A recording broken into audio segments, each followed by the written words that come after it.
Hi Bob, thanks for meeting with me on such short notice. I have a new customer that's developing a new product line of enclosures. They're not sure which finish that they would like to use and be most cost effective, so they're looking for us for a recommendation. No problem, Cassie. We're asked that all the time. I just have a few questions for you and we can start our calculations. What's the size of the enclosure? It's 40 feet long, 10 feet high, and 12 feet wide. And the type of metal? Galvannealed, which is our corrosion resistant steel. Do they have any specific requirements like salt spray, corrosion resistance, or a certain gloss level? No, it looks like they've specified just a high gloss finish and RAL 7035 as the color. Here they also sent us some drawings to review.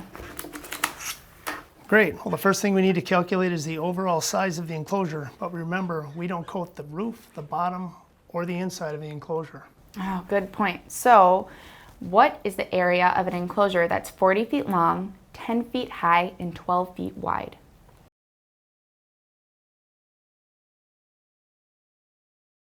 Well, for each side, it's 40 feet long and 10 feet high, times 2. So 40 feet times 10 feet equals 400, times 2 is 800 square feet. The ends of the unit are 12 feet wide and 10 feet high, times 2 sides. So 12 feet times 10 feet is 120, times 2 gives you 240 square feet. If we add the 800 square feet to the 240 square feet, we get 1,040 square feet. So that is the overall size of the enclosure. Now that we have the overall square footage, I can run some calculations to determine how much coating is needed for the enclosure, either using liquid paint or dry powder coat. Dry powder coat? What is that? I thought all paint was liquid. Powder coat is a paint that is manufactured through an extrusion process and then it is ground into a very fine powder and is applied electrostatically. Electrostatic is using opposite charges that causes the powder to stick to the metal with static electricity.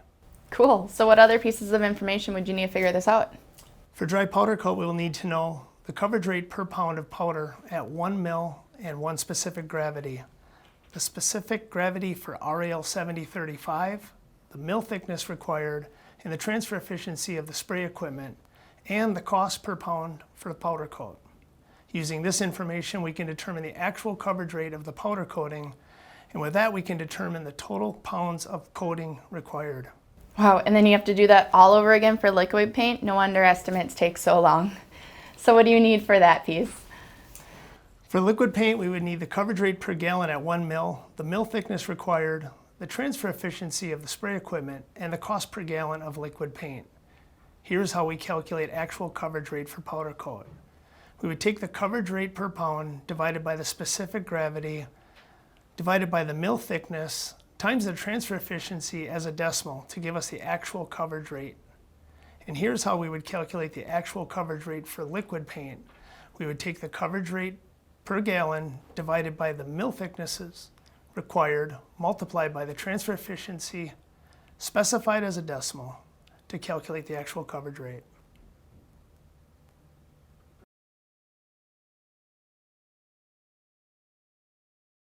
The actual coverage rate for powder coat is 30.876 square feet per pound, and for liquid it's 133 square feet per gallon. Now we can take the square footage and actual coverage rates and calculate which to choose based on costs. For both powder and liquid paint, we divide our square footage by the actual coverage rate. For the powder, we take the square footage rate divided by the actual coverage rate equals the pounds of powder coat needed times the cost per pound equals the powder coat cost. For liquid paint, we take the square footage divided by the actual coverage rate equals the total gallons needed, rounded up to the nearest gallon, times the cost per gallon, which equals the liquid paint cost. Which one of these should we pick based on cost?